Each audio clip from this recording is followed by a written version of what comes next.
Okay, Bismillahirrahmanirrahim. We are about to start our next lecture, which is on the chapter number 6, topic 3. For today's topic, I have chosen the three trend and their periodicity in the periodic table: ionization energy, electron affinity, and electron negativity. Just for the clearance of the concept, let's just define these three terms. Ionization energy, किसी भी चीज का ions में convert होना is ionization, और उसके लिए जो एनर्जी रिक्वायर्ड होती है to convert that stable atom into an ion. Ion कैसे बन सकता है? या तो इलेक्ट्रॉन ऐड हो या इलेक्ट्रॉन रिलीज हो. तो इलेक्ट्रॉन ऐड करने के लिए या इलेक्ट्रॉन रिलीज करने के लिए जो एनर्जी गेन या लूज होगी उसको हम आयनाइजेशन एनर्जी कहते हैं. सेकेंड है इलेक्ट्रॉन एफिनिटी. इलेक्ट्रॉन एफिनिटी होता है किसी भी इलेक्ट्रॉन को अपनी तरफ अट्रैक्ट करने की कैपेसिटी.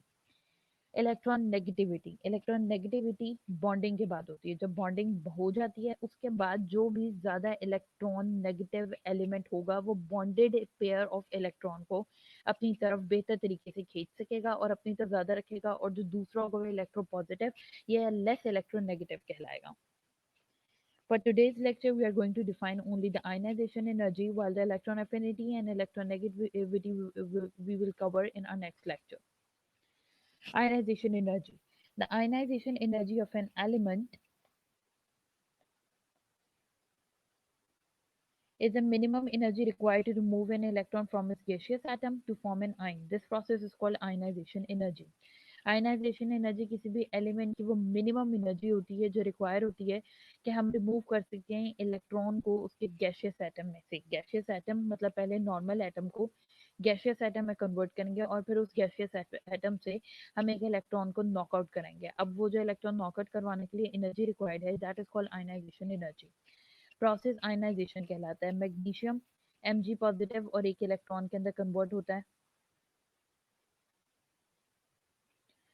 ठीक है, मैग्नीशियम एक आयन और इलेक्ट्रॉन के अंदर कन्वर्ट होता है, और जो डेल्टा एच हमारे पास बचता है वो 738 किलो जॉल पर मोल हमारे पास आता है. This is the periodic table. This is the group 1, group 2. इसी तरह से ग्रुप 13, 14, 15, 16, 17 एंड 18. गैशियस फेज के अंदर जो एटम या आइंस होते हैं ये आइसोलेटेड होते हैं और free from all the external influences. जो भी उनका एक्सटर्नल इन्फ्लुएंस होते हैं, force of attraction, force of repulsion, उस सब से ये आज़ाद होते हैं, फ्री होते हैं अपने गैशियस फेज के अंदर. Thus, the ionization energy is a qualitative measure of the stability of an isolated atom. ठीक है, इसी तरह इसीलिए हम आयनाइजेशन एनर्जी को क्वालिटेटिव मेजर कहते हैं. क्वालिटेटिव मेजर है ये stability of an isolated atom की क्वेश्चन। आयनाइजेशन एनर्जी जो है वो क्वालिटेटिव मेजर है stability of an isolated atom. जो हमने आइसोलेट किया, जो हमने अलग किया एटम, उसकी स्टेबिलिटी को मेजर करने के लिए आयनाइजेशन एनर्जी का इस्तेमाल किया जा सकता है। Factors that influence ionisation energy, वो फैक्टर्स जो इन्फ्लुएंस करते हैं, जो इफेक्ट करते हैं आयनाइजेशन एनर्जी को, किसके? तमाम एलिमेंट के। जो 118 एलिमेंट हमारे पास मौजूद हैं, उन तमाम एलिमेंट के आयनाइजेशन एनर्जीज को जो फैक्टर इन्फ्लुएंस कर सकते हैं वो कौन कौन से हैं? It is observed that the ionization energy of the atoms depend upon the following factor. ये following factor के ऊपर depend करती है। Number one, the atomic radius of an atom and the nuclear charge or the proton number of an atom, the shielding effect of the inner electron and the nature of the orbital. Orbital का nature क्या है? पहला point देख लेते हैं, atomic radius of an atom. एक atom है हमारे पास जिसका एटॉमिक रेडियस है 50 पिकोमीटर। एक हमारे पास एटम है जिसका एटॉमिक रेडियस है 7 पिकोमीटर। किसकी आयनाइजेशन एनर्जी कम होगी और किसकी आयनाइजेशन एनर्जी ज्यादा होगी? क्योंकि ये जो 7 पिकोमीटर है, इसका डिस्टेंस कम है, इसका रेडियस कम है, तो इसके न्यूक्लियस का charge on its outer most electron बहुत ज्यादा होगा। क्योंकि इसका इन्फ्लुएंस अपने इलेक्ट्रॉन पे इतना ज्यादा है, तो इस इलेक्ट्रॉन को नॉकआउट करवाना यानी लेके जाना मुश्किल होगा और मोर एनर्जी इसके लिए रिक्वायर होगी एज कम्पेयर टू ये 50 पिकोमीटर वाला जिसका रेडियस ज्यादा है, जिसके प्रोटॉन का जिसके न्यूक्लियस का influence on its outer most electron कम है एज कम्पेयर टू दिस। क्योंकि इसका इन्फ्लुएंस कम है, तो इस इलेक्ट्रॉन को लेके जाना या नॉकआउट करवाना विल बी इजी और लेस अमाउंट ऑफ एनर्जी इसके अंदर रिक्वायर होगी as compare to other one. यानी एटॉमिक रेडियस किस तरह से इन्फ्लुएंस कर रहा है? अगर एटॉमिक रेडियस कम है तो आयनाइजेशन एनर्जी ज्यादा है। एटॉमिक रेडियस इनडायरेक्टली इन्फ्लुएंस कर रहा है आयनाइजेशन एनर्जी। एटॉमिक रेडियस कम, आयनाइजेशन एनर्जी ज्यादा है। एटॉमिक रेडियस ज्यादा, आयनाइजेशन एनर्जी कम। तो इसका रिवर्स रिलेशनशिप है with ionisation energy. Second point है हमारे पास द न्यूक्लियर चार्ज और the proton number of the atom. Nuclear charge या प्रोटॉन नंबर से हमारा क्या मुराद है? अगर तो प्रोटॉन नंबर ज्यादा है, ठीक है, अगर तो प्रोटॉन नंबर ज्यादा है, अगर हम देखें ना तो ये प्रोटॉन नंबर ज्यादा या कम भी एटॉमिक रेडियस से रिलेट कर रहा है। एटॉमिक नंबर प्रोटॉन नंबर ज्यादा, नंबर ऑफ इलेक्ट्रॉन ज्यादा। अगर तो हम सिर्फ पीरियड के अंदर डिस्कस करें यानी फ्रॉम लेफ्ट से राइट की तरफ जाएं, सिर्फ लेफ्ट से अगर हम लोग राइट की तरफ जाएं तो जो प्रोटॉन का नंबर है वो क्या करता है? वो इंक्रीज करता है, यानी इलेक्ट्रॉन भी इंक्रीज करते हैं। बट इन पीरियड हमने कॉन्सेप्ट क्लियर किया था कि नंबर ऑफ शेल्स इंक्रीज नहीं करते, उसी एक ही शेल होता है जिसके अंदर नंबर ऑफ इलेक्ट्रॉन्स भी इंक्रीज होते जाते हैं। क्योंकि number of electrons outermost shell के अंदर इंक्रीज होते जाते हैं, तो ये शेल आहिस्ता आहिस्ता न्यूक्लियस के ज्यादा करीब हो जाता है, साइज भी छोटा हो जाता है और आयनाइजेशन एनर्जी वो भी इंक्रीज हो जाती है, यानी इलेक्ट्रॉन को नॉकआउट करवाना मुश्किल हो जाता है। यही चीज पीरियड में किसके लिए? एटॉमिक रेडियस के लिए भी और न्यूक्लियर चार्ज के लिए भी। जितना ज्यादा न्यूक्लियर चार्ज उतनी ज्यादा आयनाइजेशन एनर्जी, यानी न्यूक्लियर चार्ज अगर ज्यादा है तो ये डायरेक्टली प्रोपोर्शनल है हमारी आयनाइजेशन एनर्जी के लिए। किसी चीज को आयनाइज करवाने के लिए भी ज्यादा एनर्जी चाहिए अगर न्यूक्लियर चार्ज ज्यादा है। Next point we have shielding effect of inner electrons. Now what is shielding effect? जब हम पीरियड में मूव करते हैं साइज बड़ा होता है, राइट की तरफ जाते जाते साइज छोटा होता जाता है, क्योंकि कोई शेल इंक्रीज नहीं कर रहा होता। लेकिन जब हम टॉप टू बॉटम मूव करते हैं तो क्या होता है? एक शेल होता है, सेकंड वाले के अंदर दो शेल होते हैं, साइज बड़ा होता है। थर्ड वाले के अंदर तीन शेल होते हैं और साइज और बड़ा होता है। तो टॉप से बॉटम जाते हुए नंबर ऑफ शेल इंक्रीज करते जाते हैं, ठीक है। नंबर ऑफ शेल भी इंक्रीज करते हैं, प्रोटॉन नंबर भी इंक्रीज करता है, इलेक्ट्रॉन नंबर भी इंक्रीज करता है। बट क्योंकि नंबर ऑफ शेल इंक्रीज कर रहे होते हैं तो प्रोटॉन को अपनी force of attraction outer most electron तक लेके जाने के लिए ज्यादा जो है वो नंबर ऑफ प्रोटॉन की जरूरत पड़ती है। लेकिन अब नंबर ऑफ प्रोटॉन तो हमारे फिक्स्ड ही होंगे, यानी जो सबसे बॉटम वाला हमारे पास एलिमेंट होगा उसके प्रोटॉन की फोर्स ऑफ अट्रैक्शन उसके इलेक्ट्रॉन तक जाने में मुश्किल पेश आएगी। किस चीज़ की मुश्किल पेश आएगी? ये जो बीच में शेल्स हैं, हम कहते हैं ये जो बीच वाले शेल हैं ये शील्ड के तौर पे एक्ट करते हैं। शील्ड क्या करती है? किसी चीज़ को रोकती है आगे से। किस चीज़ को ये शील्ड्स, किस चीज़ को ये शेल किस चीज़ को रोक रहे हैं? फोर्स ऑफ अट्रैक्शन को बाहर जाने से रोक रहे हैं, ताकि आउटर मोस्ट इलेक्ट्रॉन तक कम से कम फोर्स ऑफ अट्रैक्शन पहुंचे। क्योंकि आउटर मोस्ट इलेक्ट्रॉन तक कम से कम एनर्जी पहुंचती है, तो इसके आउटर मोस्ट इलेक्ट्रॉन को लेके जाने के लिए थोड़ी सी एनर्जी देनी पड़ती है। जरा सी हीट देते हैं, इलेक्ट्रॉन बाहर आ जाता है। एज कम्पेयर टू दिस, जिसके अंदर, जिसके बाहर सिर्फ एक ही शेल है, बीच में कोई जीरो शील्ड है, जीरो शील्डिंग इफेक्ट है।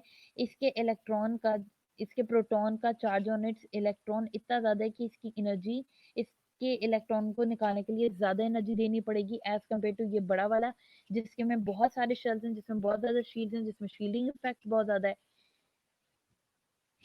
उसके इलेक्ट्रॉन को लेके जाना, इट वुड बी टफ। अब now main important point for your MCQs. Shielding effect is also known as, book के पीछे सिर्फ एक एमसीक्यू, चैप्टर के अंदर नहीं है, स्क्रीनिंग इफेक्ट। शील्डिंग इफेक्ट का दूसरा नाम क्या है? Screening effect. अगर वो दो मुख्तलिफ सवाल के अंदर दो सेम सवाल पूछें कि शील्डिंग इफेक्ट का ट्रेंड लिखें, और दूसरे में पूछें स्क्रीनिंग इफेक्ट का ट्रेंड लिखें, तो दोनों सेम टर्म्स हैं, दोनों का सेम ट्रेंड आएगा। शील्डिंग इफेक्ट का क्या ट्रेंड होगा? पीरियड के अंदर जो शील्डिंग इफेक्ट है वो डिक्रीज होता है, ग्रुप के अंदर टॉप टू बॉटम जाते हुए, क्योंकि नंबर ऑफ शेल इंक्रीज होते हैं, शील्डिंग इफेक्ट भी इंक्रीज होता है। इसी तरह से स्क्रीनिंग इफेक्ट, क्योंकि नंबर ऑफ शेल इंक्रीज हो रहे हैं, तो टॉप टू बॉटम जाते हुए स्क्रीनिंग इफेक्ट जो है वो इंक्रीज होता है, और पीरियड के अंदर डिक्रीज होता है। Last point, nature of N orbital. Orbital की क्या नेचर हो सकती है? चार ऑर्बिटल्स हैं, S, P, D, F. Subshells चार हैं। अगर तो एस है, एस के अंदर सिर्फ दो इलेक्ट्रॉन्स होते हैं। अगर अब ये फुल हो गया है, कभी भी कंप्लीट शेल को, जिसके नंबर ऑफ इलेक्ट्रॉन कंप्लीट हो, उसको इलेक्ट्रॉन उसमें से रिमूव करना टफ होता है एज कम्पेयर टू एस को दो इलेक्ट्रॉन की जरूरत है, इसके अंदर सिर्फ एक पड़ा हुआ है। इसमें इलेक्ट्रॉन को रिलीज करवाना, लूज करवाना आसान होगा एज कम्पेयर टू वो एस सबशेल जिसके अंदर दो इलेक्ट्रॉन मौजूद हैं और दोनों के मतलब उनकी क्वांटिटी फुल है। इसी तरह से पी में 6 है। अगर 5 या 5 से कम होंगे तो इसमें से इलेक्ट्रॉन को रिलीज करवाना आसान होगा, 6 होंगे तो इलेक्ट्रॉन को रिलीज करवाने के लिए ज्यादा एनर्जी देनी पड़ेगी। डी है 10 इलेक्ट्रॉन। अगर पूरे डी के अंदर 10 इलेक्ट्रॉन मौजूद हैं तो इसकी इलेक्ट्रॉन आयनाइजेशन एनर्जी इसको ज्यादा देनी पड़ेगी एज कम्पेयर टू अगर इसके अंदर 5 या 5 से कम होंगे। इसी तरह से फ्लोरीन है जिसके अंदर 14 है, 14 से कम होंगे या हाफ से कम होंगे तो इलेक्ट्रॉन को रिलीज या लूज करवाना आसान होगा एज कम्पेयर टू कंप्लीट वाले के अंदर। तो ये वो चार पॉइंट्स हैं जिन जो इफेक्ट करते हैं हमारे, जो इफेक्ट करती हैं हमारी आयनाइजेशन एनर्जी को, किसी भी एलिमेंट की आयनाइजेशन एनर्जी को। अगर जो शॉर्ट में आता है तो we are not suppose to explain, but अगर ये सवाल सिर्फ लॉन्ग के अंदर आ जाता है तो with examples by using the periods and the groups of periodic table हम इस चीज को एक्सप्लेन करेंगे। Variation of ionisation energy in the periodic table. Periodic table के अंदर क्या वेरिएशन है आयनाइजेशन एनर्जी की?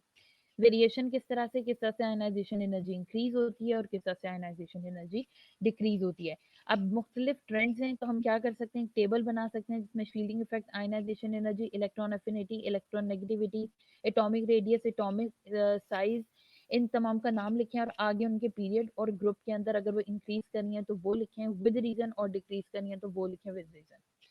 पीरियोडिक टेबल के अंदर जो आयनाइजेशन एनर्जीज हैं ये इंक्रीज करती हैं from left to right in a period with the increase in the proton number.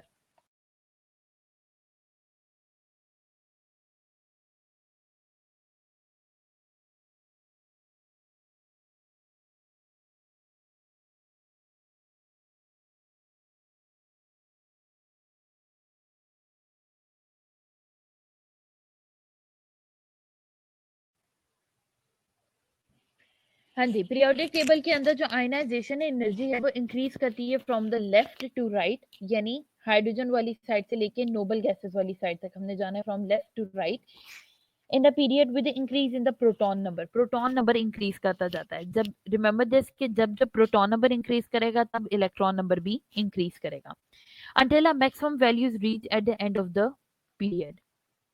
अब हम पीरियोडिक टेबल को एक दफ़ा देख लेते हैं। ये पीरियोडिक टेबल है, ये मोस्ट लेफ्ट साइड है और ये वाली मोस्ट राइट साइड है। जो मोस्ट लेफ्ट साइड है उसमें इनकम्प्लीट आउटर मोस्ट शेल होते हैं और मोस्ट राइट साइड के अंदर कंप्लीट आउटर मोस्ट शेल होते हैं। जो मोस्ट राइट साइड है इसके आउटर मोस्ट इलेक्ट्रॉन के अंदर, आउटर मोस्ट शेल के अंदर 8 इलेक्ट्रॉन पूरे होते हैं और जो मोस्ट लेफ्ट साइड है उसके अंदर सिर्फ एक होता है। जैसे जैसे ग्रुप्स बढ़ते जाते हैं वैसे आउटर मोस्ट शेल के अंदर इलेक्ट्रॉन का नंबर भी इंक्रीज करता जाता है। This may be explained in the terms of the periodicity of the electronic configuration of an element. Each period begins with an element which has one electron in its valence shell and ends with the completion of the electronic shell. जो हर period है वो कहाँ से शुरू होता है? एक उस एलिमेंट से जिसके आउटर मोस्ट शेल में सिर्फ एक इलेक्ट्रॉन है। जैसे कि अगर हम पीरियड नंबर 1 देखें तो उसके अंदर जो पहला एलिमेंट वो लिथियम है और लिथियम के आउटर मोस्ट शेल में सिर्फ एक ही इलेक्ट्रॉन है। And ends with the completion of electronic shell. और बिल्कुल अगर हम एंड तक पहुंचे तो हीलियम के बाद नियोन आता है। लिथियम के बिल्कुल एंड पे यानी मोस्ट राइट साइड पर नियोन है और नियोन के जो आउटर मोस्ट शेल है उसके अंदर 8 इलेक्ट्रॉन्स मौजूद हैं। The increase in the atomic number is associated with the increase in the nuclear charge. जैसे जैसे atomic number बढ़ता जाता है बेसिकली ये एसोसिएट होता है with the nuclear charge। जैसे जैसे प्रोटॉन का नंबर बढ़ता जाएगा वैसे ही इलेक्ट्रॉन का नंबर बढ़ता जाएगा। तो एटॉमिक नंबर क्या है? Number of proton. Atomic mass क्या है? Number of protons plus neutron. तो जो एटॉमिक नंबर है वो भी बढ़ता जाएगा जैसे जैसे नंबर ऑफ प्रोटॉन बढ़ेंगे। which leads to the stronger force of attraction, जिसकी वजह से स्ट्रॉन्गर फोर्स ऑफ अट्रैक्शन होती है between the nucleus and the increasing number of electrons. अगर हम मोस्ट लेफ्ट साइड से राइट साइड की तरफ जाएं, नंबर ऑफ शेल सेम है। लिथियम आउटर मोस्ट शेल में एक electron, neon outermost shell में 8 इलेक्ट्रॉन। इसका प्रोटॉन नंबर भी 1 है, इसका प्रोटॉन नंबर भी 8 है। इधर इसकी फोर्स ऑफ अट्रैक्शन और आउटर मोस्ट इलेक्ट्रॉन कम है एज कंपेयर टू इस 8 प्रोटॉन की force of attraction on 8 electrons जो कि एक ही शेल के अंदर प्रेजेंट है। क्योंकि नंबर ऑफ प्रोटॉन इंक्रीज हो गया तो force of attraction on outermost electrons भी इंक्रीज हो गई है। तो with increase in nuclear charge atomic number बढ़ता जाता है और साथ force of attraction on outermost shell भी इंक्रीज करती जाती है। The stronger force of attraction ultimately result in difficult removal of the electrons. जैसे जैसे स्ट्रॉन्गर फोर्स ऑफ अट्रैक्शन होगी जितना influence of nucleus and outer most electrons बढ़ता जाएगा उसके आउटर मोस्ट शेल में से इलेक्ट्रॉन को निकालना उतना मुश्किल होता जाएगा।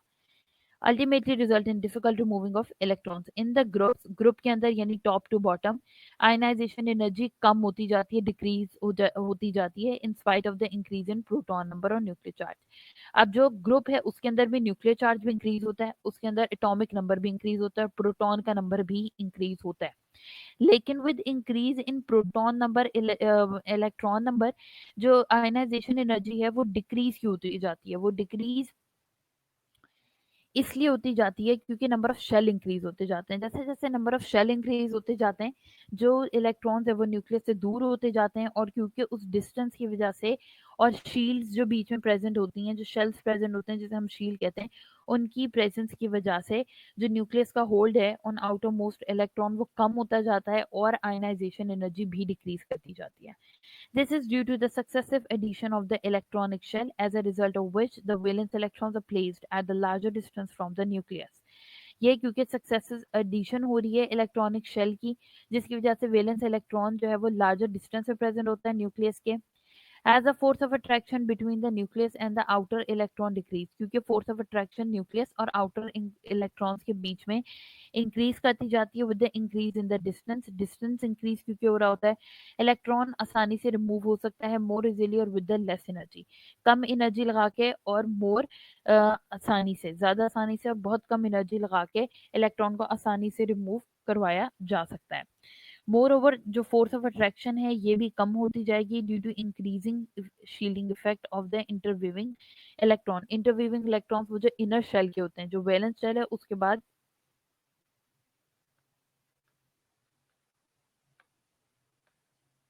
ये हमारा न्यूक्लियस है, shell number 1, shell number 2, Shell number 3,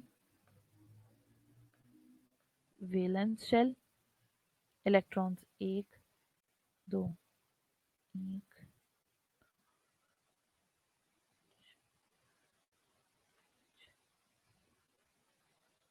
इसी तरह से 1 2 8।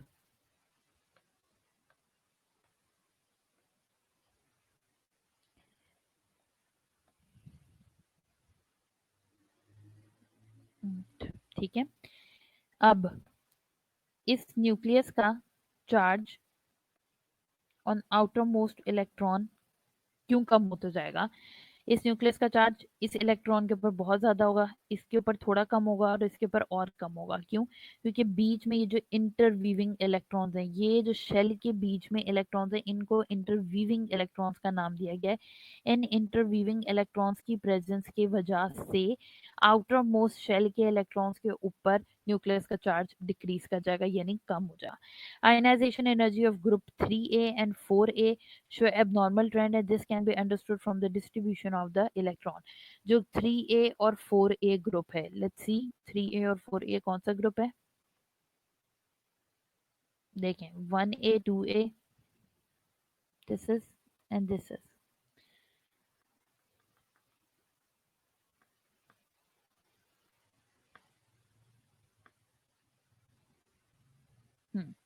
जो 3a 4 है वो कुछ एबनॉर्मल ट्रेंड यानी एक्सेप्शन केसेस शो करते हैं। Let's see. So far we have explained the first ionization in energy। सबसे पहले हम first ionization energy करेंगे। Energy required to remove an electron from outer after the removal of first electron is called second ionization energy।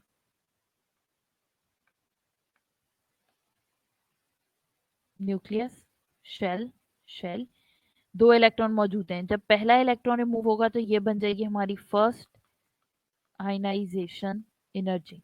ठीक है। अब जब ये electron knock out हो जाएगा तो न्यूक्लियस का इधर जो होल्ड था वो भी समहाउ शिफ्ट हो जाएगा, जो एक इलेक्ट्रॉन रह गया उसके ऊपर। अब इस इलेक्ट्रॉन को अगर निकालने के लिए 7 किलो जॉल पर मोल एनर्जी इस्तेमाल हुई है, तो अब ये दूसरी जो सेकेंड आयनाइजेशन एनर्जी है, इस इलेक्ट्रॉन को निकालने के लिए हमें तकरीबन 14 किलो जॉल पर मोल, तकरीबन एग्जैक्ट डबल नहीं पर somehow double amount of energy require होगी टू रिमूव दिस इलेक्ट्रॉन, क्योंकि न्यूक्लियस का होल्ड जो है वो इस इलेक्ट्रॉन के ऊपर ऑटोमेटिकली काफी ज्यादा हो जाएगा। So the energy required to remove an electron after the removal of the first electron is called second ionization energy। Magnesium है, मैग्नीशियम +2 के अंदर जब कन्वर्ट हो रहा है और उसका इलेक्ट्रॉन एक और रिमूव हो रहा है, तो 1450 किलो जॉल पर मोल ऑफ एनर्जी रिक्वायर हुई है हमें। Delta H is the enthalpy, yes, change in the enthalpy, जितनी भी एनर्जी रिक्वायर्ड हुई है, जितनी भी एनर्जी एब्जॉर्ब हुई है to remove one electron. Similarly, energy required to remove the third electron after the removal of second one is called third ionization energy। अब जो तीसरा इलेक्ट्रॉन निकालने के लिए हमें एनर्जी की जरूरत होगी उसे हम थर्ड आयनाइजेशन एनर्जी कहेंगे, और it is 7730 kilo जॉल for magnesium. Now can you see the difference? 1450 kilo जॉल, इसको हम प्लस भी कर दें तो भी 7730 किलो जॉल ऑफ एनर्जी उससे कहीं ज्यादा है। तो अब फर्स्ट की सिर्फ 700 होगी, सेकंड की 1450 है, और third ionisation energy of magnesium more than triple amount है, विच इज 7730 किलो जॉल पर मोल, 7730 kilojoule per mole for the magnesium। It means that the ionization energy value undergo an increase with the increase in the number of electrons to be removed। इसका मतलब है ionization energy values जो है वो increase हो जाती हैं with the increase in the number of electrons जिन्हें हमने remove करना होता है। This is due to the reason that the second electron is removed from a positively charged ion rather than a neutral atom। इसका मतलब है कि ये रीजन है, ये किस वजह से होता है जो एनर्जी इंक्रीज होती है, क्योंकि सेकेंड इलेक्ट्रॉन जब रिमूव हुआ है पॉजिटिवली चार्ज आयन से rather than the neutral atom. अगर न्यूट्रल एटम से होता तो उसकी आयनाइजेशन एनर्जी कम होती, लेकिन अब क्योंकि सेकेंड इलेक्ट्रॉन एक पॉजिटिवली चार्ज आयन से रिमूव हो रहा है और third electron to positive ion से रिमूव हो रहा है, तो उसकी आयनाइजेशन एनर्जी इसलिए इंक्रीज हो जाती है। Prominent positive charge hold the electrons more tightly. जो डोमिनेंट पॉजिटिव चार्ज हमारे पास आ गया, यानी 1+ या 2+ या 3+, जो भी चार्ज आ गया है, वो अब पीछे रह जाने वाले इलेक्ट्रॉन्स को मोर टाइटली कैप्चर करेगा। Thus further remover of the electron become more difficult. इसलिए फर्दर इलेक्ट्रॉन्स को रिमूव करना हमारे लिए मुश्किल हो जाता है।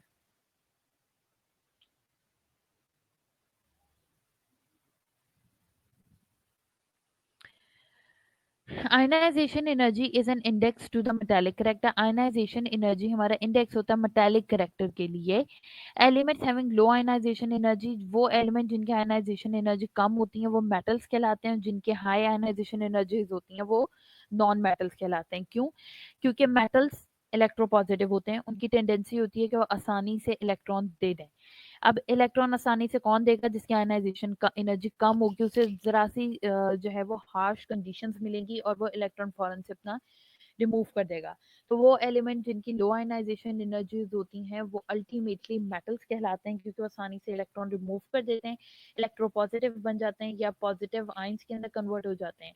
वाइल ऑन अदर एंड वो एलिमेंट्स जिनके हायर आयनाइजेशन एनर्जी होती है, जिनका इलेक्ट्रॉन को रिमूव करना मुश्किल होता है, उन उनकी प्रॉपर्टी होती है कि वो इलेक्ट्रॉन गेन आसानी से कर लेते हैं। जिनका इलेक्ट्रॉन रिमूवल मुश्किल होता है वो इलेक्ट्रॉन गेन आसानी से कर लेते हैं, और इसको हम जो है वो हायर आयनाइजेशन एनर्जी वाले नॉन मेटल का नाम दे देते हैं। तो नॉन मेटल इलेक्ट्रोनेगेटिव होते हैं, metals electro positive in character होते हैं। करेक्टर किस तरह का होता है? Electro positive. नॉन मेटल का electronegative. Non metals electron lose कर सकते हैं, गेन कर सकते हैं आसानी से। Metal can easily accept an metal can easily donate an electron. Non-metal can easily accept an electron. Why? Because metals have low ionization energy while the non-metals have very high ionization energy. Ionization energies. Those with the intermediate values are mostly metalloid. जिनकी in between होती हैं metals और non metals के, बहुत ना low होती हैं ना high होती हैं, उनको हम metalloid का नाम दे देते हैं। They can act as a metal as well as non metals.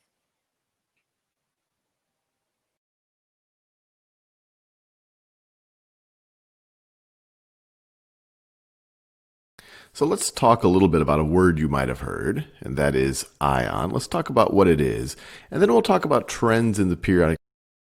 So let's talk a little bit about a word you might have heard, and that is ion. Let's talk about what it is, and then we'll talk about trends in the periodic table on I guess, how hard it is to make something an ion, in particular, how hard it is to make something a positive ion.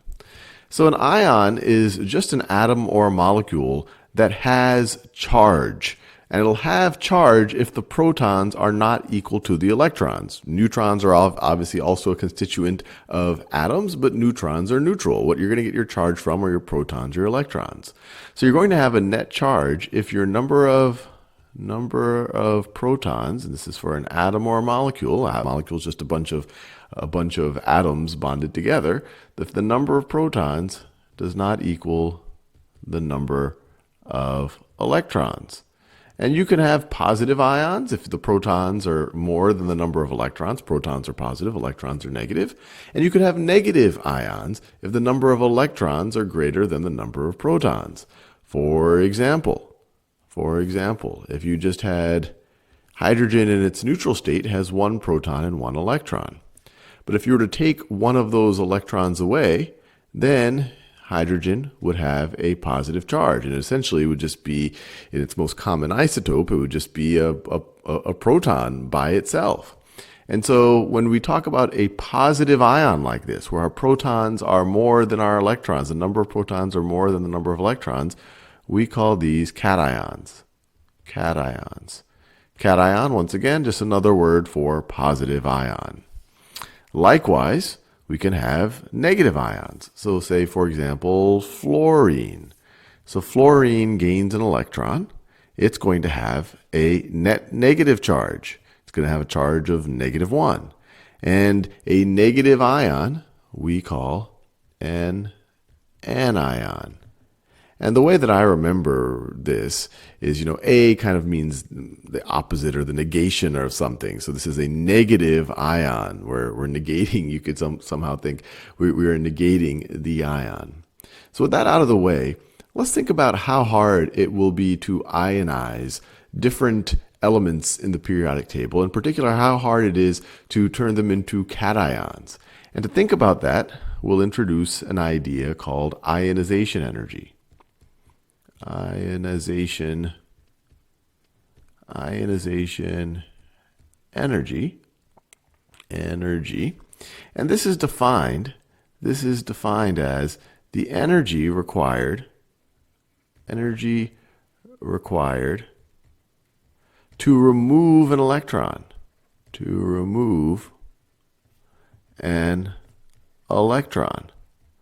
So it could have even been called cationization energy, because it's the energy required to remove an electron and make the overall atom more positive. So let's think about the trends, and we already have a little bit of background on the different groups of the periodic table. So for example, if we were to focus on, especially, we could look at group 1, and we've already talked about hydrogen's a bit of a special case in group 1, but if we look at everything below hydrogen, if we look at the alkali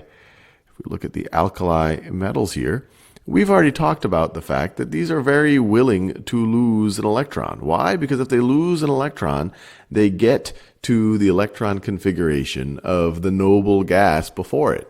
So if lithium loses an electron, then it has an outer shell electron configuration of helium. It has 2 outer electrons. And that's kind of, we typically talk about the octet rule, but if we're talking about characters like lithium or helium, they're happy with 2 because you can only put 2 electrons in that first shell. But all the rest of them, sodium, potassium, etc., if you take an electron away from them, then their outermost shell, all of them, their outermost shell, they're going to have the electron configuration of the noble gas before it. And for sodium on down, that outer shell is going to have that perfect 8. Lithium, if you remove an electron, it would get to helium. It will have 2 electrons in its outer shell. So you could imagine that the ionization energy right over here, the energy to require the energy required to remove electrons from your alkali metals is very low. So let me just write down. So when I say low, I'm talking about low ionization energy. Low. Now what happens as we move to the right of the periodic table? In fact, let's go all the way to the right on the periodic table.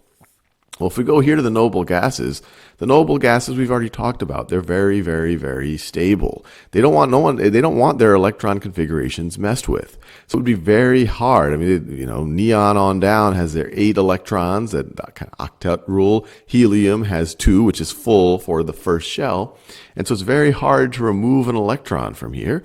And so it has a very high ionization energy. Low energy, easy to remove electrons, or especially the first electron. And then here you have a high ionization energy. You have trouble seeing that H. So this is high ionization energy. And that's the general trend across the periodic table. As you go from left to right, you go from low ionization energy to high ionization energy.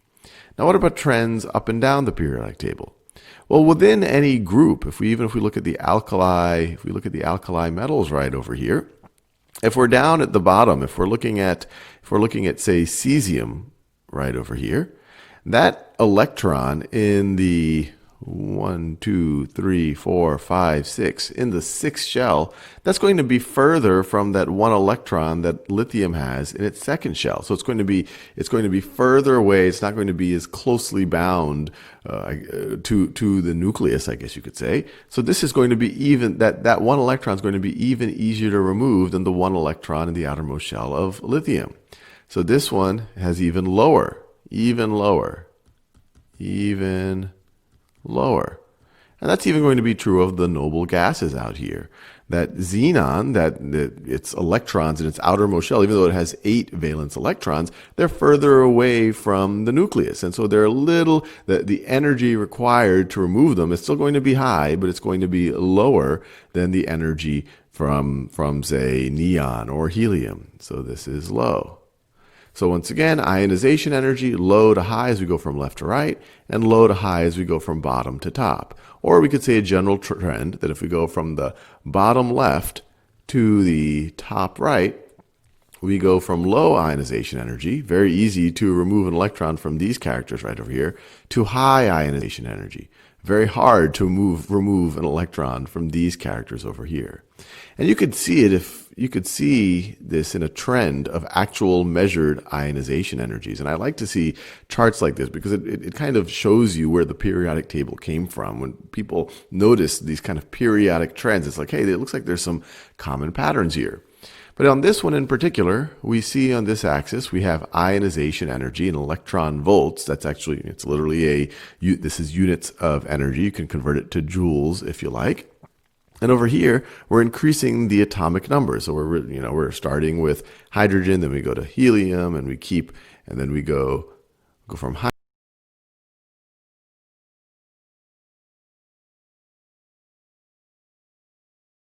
hydrogen to helium to lithium, and let me show you what's happening right over here. So you go to hydrogen to helium. So helium here is very stable, so it's very hard to remove an electron. And then you go to lithium. Lithium, as we said, this is an alkali metal. You remove an electron, it gets to a stable state, so it takes very low energy to remove that electron.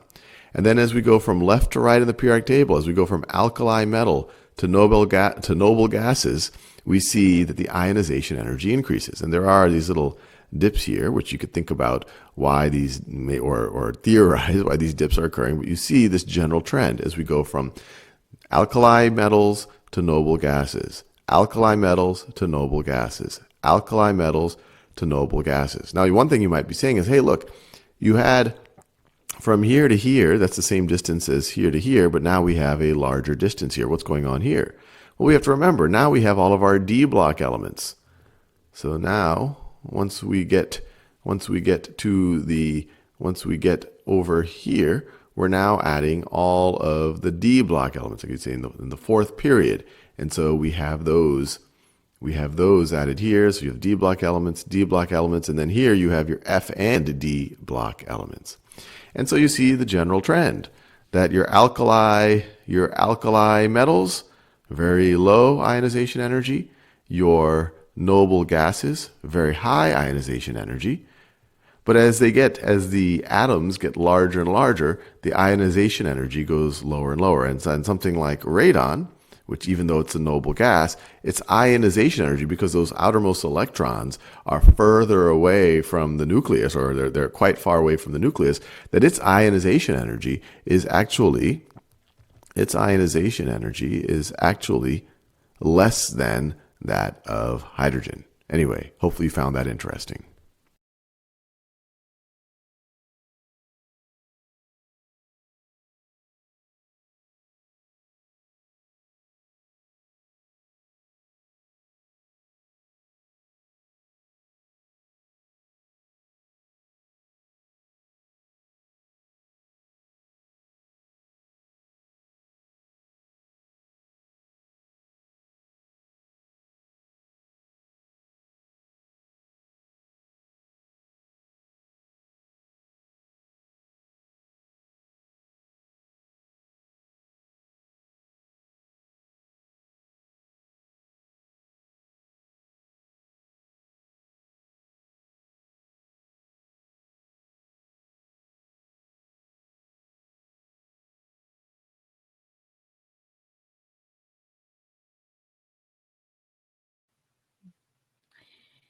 वो element जिनकी लो ionization energies हैं जो कि metal के तौर पे act करी हैं उनके लिए ज़रूरी होता है कि वो इलेक्ट्रॉन को लूज करें, उनके लिए आसान होता है इलेक्ट्रॉन लूज करना। तो वो नॉन मेटल या वो स्पीशीज या वो एलिमेंट जिनके हाई आयनाइजेशन एनर्जी होती है और जो इलेक्ट्रॉन आसानी से मूव नहीं कर सकते हैं, उनके पॉसिबिलिटी ये होती है कि वो इलेक्ट्रॉन को आसानी से गेन करेंगे, यानी वो इलेक्ट्रॉन एक्सेप्टर कहलाएंगे। So Those with the intermediate values are called metalloid. Metalloid या transition metals जो कि in between metal non metals होते हैं, जिनके अंदर दोनों की characteristics होती हैं, they can lose as well as gain. And the lose or gain of metalloids depend करता है कि उनके respective उनके साथ connect करा है. अगर तो pure metal metalloid के साथ करा है तो फिर metal lose करेगा, metalloid gain करेगा. लेकिन अगर metalloid non metals के साथ करा है तो जो non metals है उनकी उनसे भी ज्यादा हाई आयनाइजेशन एनर्जी होगी, तो वो एक्सेप्ट करेंगे और मेटलाइट्स को एनर्जी दे के इलेक्ट्रॉन्स रिमूव करवाया जाएगा. तो इस तरह से ये एज अ इंटरमीडिएट एक्ट करते हैं. They can act as a metal as well as non metals. Gaps in the first, second, and third and higher ionization energy help us to guess the valency of an.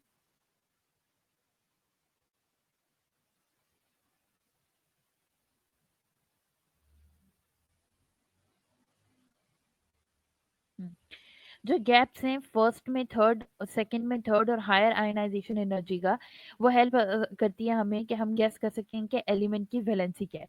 If there is sufficient gap between the first ionisation second ionisation energy, then elements shows valency of 1.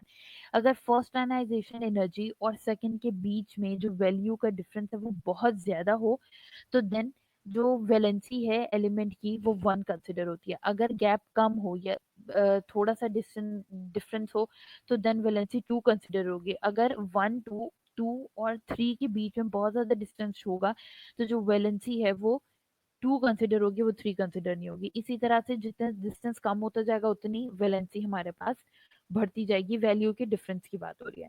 So this was our lecture for today on the ionization energy along with a video. If you have any issue regarding this topic, you can ask me in next 1 minute. If not, you can ask me in the first 5 minutes of our next lecture.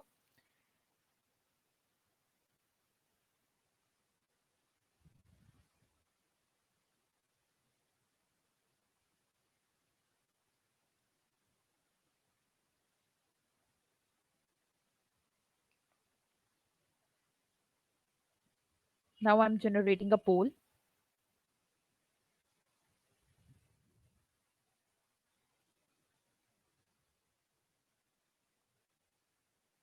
You have to answer this poll in next 30 seconds.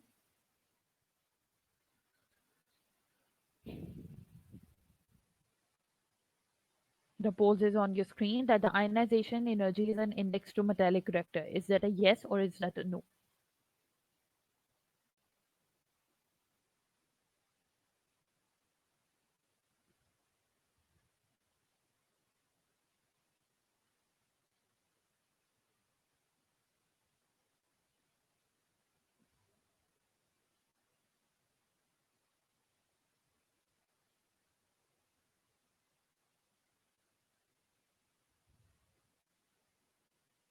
Okay, this was it. If you have any question, you can ask me. If not, then we will end this lecture and we will cover the electron affinity and electron negativity trend, their definition, their properties, and the exception cases of electron negativities and electron affinity in our next lecture, which is on 21st January. Okay, thank you and Allah Hafiz.